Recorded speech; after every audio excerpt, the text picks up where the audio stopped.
হালাল ভাবে ধনী হতে চাইলে সকাল বিকাল একটি দোয়া 7 বার পড়ুন। এটা নবীজি সাল্লাল্লাহু আলাইহি ওয়াসাল্লাম নিজে শিক্ষা দিয়েছেন। আবু দাউদ শরীফের 1555 নম্বর হাদিস। আবু সাইদ খুদরি রাদিয়াল্লাহু তাআলা থেকে চমৎকার হাদিসটা এসেছে, যাদের হালাল ভাবে ধনী হওয়ার ইচ্ছা আছে এবং সম্পদশালী হতে চান, ঋণ থেকে মুক্তি পেতে চান, তারা এই আমলটা অবশ্যই করবেন। নবীজি সাল্লাল্লাহু আলাইহি ওয়াসাল্লাম একবার তিনি যাচ্ছিলেন, আবু সাইদ খুদরি রাদিয়াল্লাহু তাআলা তিনি বলছেন, এটা আবু দাউদ শরীফের 1555 নম্বর হাদিস। আবু সাইদ খুদরি রাদিয়াল্লাহু তাআলা বলেন, নবীজি সাল্লাল্লাহু আলাইহি ওয়াসাল্লাম যখন মসজিদে নববীর পাশ দিয়ে হেঁটে যাচ্ছিলেন, এমন সময় দেখেন আবু উমামা রাদিয়াল্লাহু তাআলা তিনি মসজিদে বসে আছেন। নবীজি সাল্লাল্লাহু আলাইহি ওয়াসাল্লাম ডাক দিয়ে বলেন, ইয়া আবা উমামা, ও আবু উমামা, তুমি এমন সময় মসজিদে কেন যে সময় নামাজের রক্ত হয় নাই? আবু উমামা রাদিয়াল্লাহু তাআলা ডাক দিয়ে বলেন, ওগো নবীজি, দুশ্চিন্তা ঋণের বোঝা আমাকে মসজিদে নিয়ে আসছে। সাহাবায়ে কেরাম দুশ্চিন্তায় পড়ে গেলে, টেনশনে পড়ে গেলে তারা মসজিদে চলে যেতেন এবং তারা ওযু করে নামাজ পড়ে আল্লাহর কাছে চাইতেন।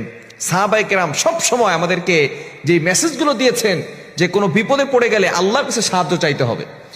আল্লাহ তাআলা নিজে বলে দিয়েছেন 2 নম্বর পারা 2 নম্বর পৃষ্ঠার 10-11 নম্বর লাইনগুলোতে, সূরা বাকারার 152 নম্বর আয়াতে আল্লাহ তাআলা জানিয়ে দিয়েছেন, ইয়া আইয়ুহাল্লাযীনা আমানুস্তাঈনু বিস-সাবরি ওয়াস-সালাহ। সূরা বাকারার 153 নম্বর আয়াত, হে ঈমানদারগণ, তোমরা ধৈর্য এবং সালাতের মাধ্যমে আল্লাহর কাছে সাহায্য চাও। সাহাবায়ে কেরাম বিপদে পড়লে আল্লাহর কাছে সাহায্য চাইতেন। আবু উমামা রাদিয়াল্লাহু তাআলা মসজিদে চলে গেছেন। নবী সাল্লাল্লাহু আলাইহি ওয়াসাল্লাম বলতেছেন, ও আবু উমামা, ইয়া আবা উমামা, হে আবু উমামা, তুমি এখানে বসে আছো নামাজ রক্ত ছাড়া? তিনি বলতেছেন, টেনশন আর ঋণের বোঝা জর্জরিত হয়ে আমি মসজিদে এসেছি। নবী সাল্লাল্লাহু আলাইহি ওয়াসাল্লাম বললেন, আবু উমামা, তোমাকে এমন কি কোনো বাক্য শিক্ষা দিব না যে বাক্যর আমল করলে আল্লাহ পাক রব্বুল আলামিন তোমাকে ঋণের বোঝা দূর করে দিবেন, তোমার টেনশন দূর করে দিবেন, দুশ্মনের দুশ্মনী থেকে আল্লাহ তোমাকে হেফাজত করবেন এবং আল্লাহ তোমাকে হালাল ভাবে ধনী বানিয়ে দিবেন। সুবহানাল্লাহ বিহামদি। এই আবু উমামা রাদিয়াল্লাহু তাআলা এই আমলটি করছেন সকালবেলা 7 বার, ফজরের নামাজের পরে, মাগরিবের নামাজের পরে 7 বার। এই দোয়া পড়ার পরে কিছুদিন পরে আবু উমামা রাদিয়াল্লাহু তাআলা নবীজির কাছে এসেছেন হাদিয়া নিয়ে। ইয়া রাসূলুল্লাহ, আপনি যে দোয়া আমাকে শিক্ষা দিয়েছেন, এই দোয়ার আমল আমি পরিপূর্ণভাবে করেছি, 5 ওয়াক্ত নামাজ পড়েছি, আল্লাহর কাছে দোয়া করেছি, আর এই দোয়াটা বেশি বেশি পড়েছি, ফজরের পরে 7 বার আর মাগরিবের পরে 7 বার পড়েছি। আল্লাহ তাআলা আমার ঋণের বোঝা দূর করে দিয়েছেন।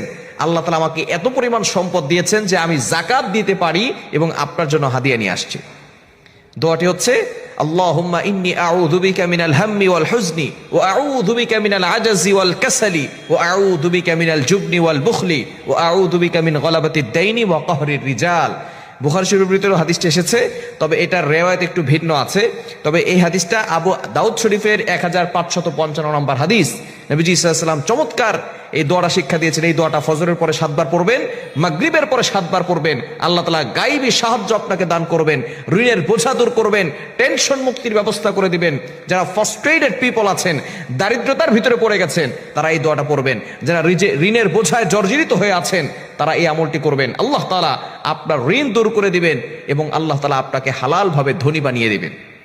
দোয়াটি আবারও বলছি, আল্লাহুম্মা ইন্নী আউযু বিকা মিনাল হাম্মি ওয়াল হুজনি ওয়া আউযু বিকা মিনাল আজাজি ওয়াল কাসালি ওয়া আউযু বিকা মিনাল জুবনি ওয়াল বুখলি ওয়া আউযু বিকা মিন গলাবাতিদ দাইনি ওয়া কাহরির রিজাল। এই দোয়াটা আমরা অবশ্যই পড়ব ফজরের নামাজের পরে 7 বার, মাগরিবের নামাজের পরে 7 বার। আল্লাহ তাআলা টেনশন দূর করে দিবেন, ঋণের বোঝা দূর করে দিবেন, আল্লাহ তাআলা সম্পদশালী বানিয়ে দিবেন।